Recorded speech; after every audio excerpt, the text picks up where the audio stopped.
Hello लोगोफोर नोंथांमोना भिडिअखौ उइदाउट स्किपफुल नायबानो जाबाय अब्लासो नोंथांमोना बुजिगोन दिनै मोस्ट इम्पर्टेन्ट टपिकनि सायाव नोंथांमोनजों शेयार खालामगोन एबा सावरायगोन डिसकास खालामगोन।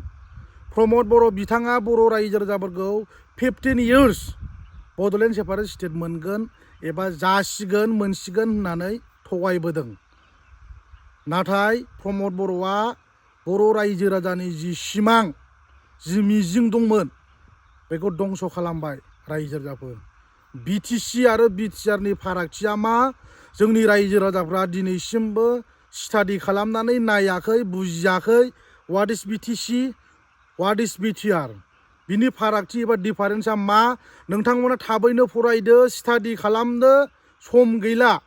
मानोना बिटिसि एग्रिमेन्ट जानानै बर' जाथिया जेरैबायदि जौगादोंमोन जेरैबायदि हिउज डेभेलप जादों उइथिन 17 इयार्सआव नोंथांमोना रायजो राजाफ्रा नुदों खोनादों। नाथाय बिटिआर एग्रिमेन्ट जाखांनायनि उनाव जोंनि ओनसोलाव माबायदि डेभेलप जाखो माबायदि निउ इनफ्रास्ट्राक्चार जाखो दिनै जोंनि रायजो राजाफोरखौ सानदो स्टाडि खालामदो। दिनै बिटिआर एग्रिमेन्ट जाखांनायनि उनाव जोंनि ओनसोलाव जौगानायबो गैया जेबो गैया। जौगानायनि खोथाखौथ' इनफ्रास्ट्राक्चारनि खोथाखौ टटेलि बाद दोनबावदो। दिनै मोनखानाय पावार फांसनानो दिनै बिटिआर एग्रिमेन्टनि गेजेरजों दंस' जानो थांगासिनो दं। अलरेडि जाखाबाय। बिथांमोना बुंबाय थादों जि दा इउपिपिएल पार्टिनि एक्जिस्टिं एमपि जयन्त बसुमतारी बिथाङा बारे बारे बुंबाय थादों बिटिसि गैला डिनाउन्सिं जाबाय रिजेक्टेड जाबाय होननानै बिथाङा बुंबाय थादों। नाथाय रायजो राजाफ्रा क्लियार एबा बुजिनानै लानाया मोजां। बिटिसिआ माला रिजेक्टेड जाखो एबा डिनाउन्सिं जाखो। डिनाउन्सिंनि मिनिङा जाहैबाय रिजेक्ट गैला रायजो राजाफोर बिटिसि गैला होननाय जादों बिनि बुंनाय बायदिब्ला। डेट मिन्स गमामायैनो जुदि बिटिसिआ रिजेक्टेड जाबायब्ला एबा डिनाउन्सिं जाबायब्ला दिनैसिमबो बिथांमोना रायजो राजाफोरनो बिनि सायाव मानो मोजां मथनै खेंफोरथि मानो होनो हायाखै मानो एक्सप्लेनेसन होनो हायाखै मारैहाय बिटिसिआ डिनाउन्सिं जाखो। दानिया जोंनि रायजो राजाफ्रा सोंदो कुइसन खालामदो मानि थाखाय जोंनि ओनसोलाव गावजों गाव कनफ्लिक्टिं एबा कनस्पाइरेसि जागासिनो दं। बिटिसि एकर्ड आरो बिटिआर एग्रिमेन्टखौ लानानै गावजों गावनि गेजेराव मानि थाखाय दान्थे बिदान्थे जालायनायखौ जों नुनो मोनगासिनो दङ बेखौ सानदो। बर' रायजो राजाया गोबाव समनिफ्रायनो आलादा रायजो बड'लेण्ड सेपारेट स्टेट बिबोदों। नाथाय स्टिल दिनैसिमबो मोगथां महर मोनाखै।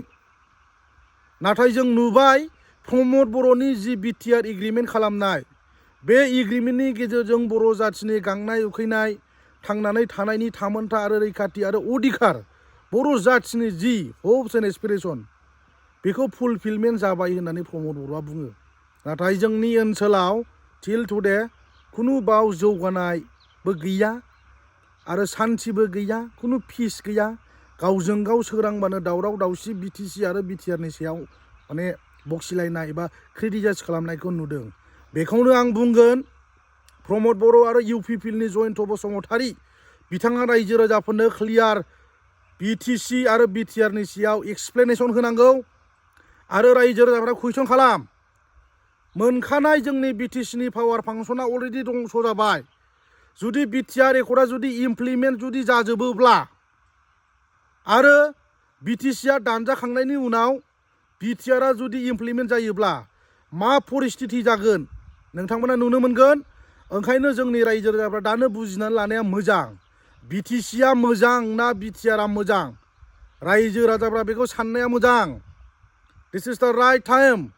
बे क्रुसियेल टाइमाव जोंनि रायजो राजाफ्रा कनसियास जायाब्ला बर' हारिया अलखदाव गोग्लैगोन आरो खस्थ' मोननांगोन। बे सिदा खोथा बे आं बुंनाय नङा जागासिनो दं नोंथांमोना नुनो मोनसिगोन 3-4 मासनि उनावनो। ओंखायनो जि आपकामिं 2025नि बिटिसि इलेक्सन बाव बिपिएफ पार्टिनि दैदेनगिरि नेताफोरखौ सापर्ट खालामनानै बिपिएफखौ पावाराव लाबोनांगौ। मानोना 2003आव बिटिसि एकर्ड जादों सेन्ट्रेल गभर्नमेन्ट आरो आसाम सरकारजों मोनसे गोरोबथा जादों। बे गोरोबथानि गेजेरजों बर' जाथिनि थांनानै थानायनि आरो अधिकार जि मोननांगौ मोनथाय बेखौ एसेबाबो जों बे बिटिसि एकर्डनि गेजेरजों मोननो हादों। फाइनेन्सियेल पावार बा माबा मोनसे जिखुनु थांनानै थानायनि अधिकार जोंहा बिटिसि एकर्डआ कनस्टिटिउसनेलि अब्लिगेसन दं बाट बिटिआर एग्रिमेन्टआ खुनु अब्लिगेसन गैया आरो कनस्टिटिउसनेलि खुनु सेफगार्ड गैया जायनि थाखाय बिथांमोना मोनखानाय पावार एन्ड फांसनखौ ओरै बोथ्रोदलाय हरै बोथ्रोदलाय लांलाय लाबोलायनाय बेबायदि खालामदों बिटिसि एकर्डनि गेजेरजों मोननाय पावार फांसनखौ दिनै बे बिटिआर एग्रिमेन्टनि गेजेरजों स्क्रेप जादों बेखौ जोंनि रायजो राजाफ्रा नुबाय खोनाबाय आरो कनसियास जानांगोन सांग्रां जानांगोन जुदि जायाब्ला मोनथिखानानैबो जुदि मानसिफ्रा सिरि साइलेन्टलि जुदि थायोब्ला फैबाय थानाय समाव बर' जाथिया जेब्ला काउन्सिला सेख'जानानै जेनेरेल जागोन अब्ला बुजिगोन जोंनि बर' रायजो राजाफ्रा नैबे टाइमानो राइट टाइम फैबाय थानाय 25आव जोंनि बर' रायजो राजा बयबो खौसेथि जानानै बिपिएफखौ सापर्ट खालामनांगौ मानोना हाग्रामा महिलारि दैदेननाय समाव खुनु बेबायदि लेथेर फेथेर लर सर जेबो खालामनो हायाखै रायजो राजाफोर दिनै बिटिसि जाखांनायनि उनाव जेरैबायदि जौगादों बिनि डाबल जानांगौमोन बिटिआर एग्रिमेन्ट जानानै खमायनांगौ ना बारायनांगौ दाना जोंनि रायजो राजाफ्रा सानदों एनडिपिनि समस्यानो जोबाखै हा जौगानायनि डेभेलपमेन्टनि खोथाखौथ' बाद दोनबावदो पावाराव फैनाय लोगो लोगो रायजो राजाफोर गोरिब गुन्द्रानो साख्रि होगोन बेफोर खोथाखौ बाद दोनबावदो रायजो राजाफोर रायफोर आफाफोर दिनै एनडिपिआ नांनानै फैनानै बावसोमनानै सुप्रिम सेक्रिफाइस खालामनानै बिथांमोननि जि मोननांगौ जि कम्पेनसेसन जि रिहेबिलिटेसन दिनैसिमबो इनकमप्लिट आरो दुखुनांथाव फाउन्डार अफ एनडिपि रन्जन दैमारिया दिनैसिमबो जोबथेसालियाव दङ बिथांमोना जुदि गोख्रों दैदेनगिरि जुदि साननाय अननाय बिथांमोनाव जुदि दङमोनब्ला बिथांमोना बख'गौमोन आरो गबिन्द बसुमतारी बिथाङा बुंदों रन्जन दैमारिया बे एकर्डजों खुनु सोमोन्दो गैया जुदि सोमोन्दो गैयाबा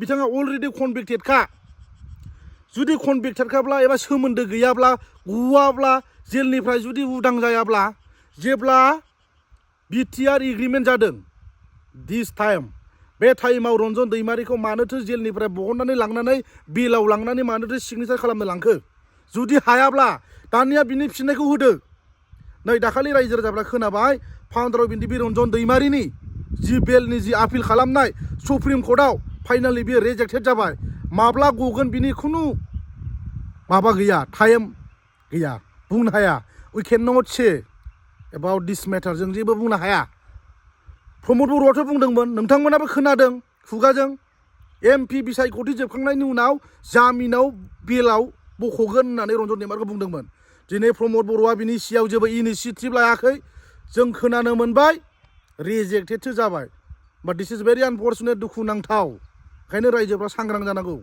एनडिपिनि थाखायसो नैबे एकर्डआ एबा पिस एग्रिमेन्टआ जादों आदारवाइज नङाबा थैलाय उजिलाय बे पिस एग्रिमेन्टआ जायामोन सानदो अब्ला जोंनि रायजो राजाफ्रा आरो लास्ट मोमेन्टआव from today we don't want Bodoland separate state आज से हमको बडोलैंड नहीं चाहिए हमारा जो मांगता ये डिमांड हो गया है पूरा फुलफिलमेन्ट हो गया है होननानै दिल्लीयावसो फाइनाल एन्ड कम्प्रेहेन्सिभ सलुसन साइनिं खालामनानै फैबाय नाथाय बिथांमोना बुंसिनबावो बिटिआर एकर्डनि दफाया जुदि इमप्लिमेन्ट जायाबा राजा लामायाव ओंखारफिनगोन आन्दालन खालामगोन होननानै बिथांमोना बुङो movement is not easy mister Pramod Boro' keep that in your mind अके मुभमेन्टआ सानसे साननैयाव बानायबानो जानाय बुस्थु नङा आन्दालन बुस्थुआ हो लाजिनांगौ बिदि भाषा बुंनो नोंथाङा सासे स्ट्रं लिडार जानानै बर' जाथिखौ बेबायदि मिसलिडिं खालामबाय थानो नाङा नोंथाङा जुदि लिडार जानो गोसो जा अके जोंहा बुंनांगौ गैया we don't want to say you anything but रायजो राजाफोरखौ मोजां लामाजों दैदेन बर' जाथिनि थामोनथा आरो रैखाथि आरो फिउचाराव मा जाहैगोन भबिसतआव मा जागोन बेखौ साननानै खामानिखौ माव मोनखानाय थाखानाय पावार फांसनखौ डेस्ट्रय दा खालाम नस्थ' दा खालाम नोंथाङा लाजिनांगौ बिटिआर एग्रिमेन्ट जानानै मा जाखो बर' जाथिया जेरैबायदि पावार फांसन दंमोन दिनै जों गासिबो नुनो मोनबाय गासिबो पावारलेस जाजोब्बाय बेनो नामा नोंनि बड'लेण्ड सेपारेट स्टेटआ बेनो नामा नोंनि थांखिया बेनोमोन नामा नोंनि मटिभसा हो आलादा रायजो बड'लेण्ड सेपारेट स्टेट मोनाबा सोमावसारबाय थागोन होननाया दिनै बिटिसिखौबो दंस' खालामबाय बिटिआर एग्रिमेन्ट खालामनायनि गेजेरजों हा आरो लाजिबावाखै गिदिर गिदिर लेक्सार होनो ओंखायनो रायजो राजाखौ फाइनालि आं आपिल खालामो नोंथांमोना फैबाय थानाय समाव कनसियास जा बिपिएफ पार्टिखौ सापर्ट खालामनांगौ मानो खालामनांगौ नोंथांमोना स्टाडि खालाम सान लोगोफोर थेंक इउ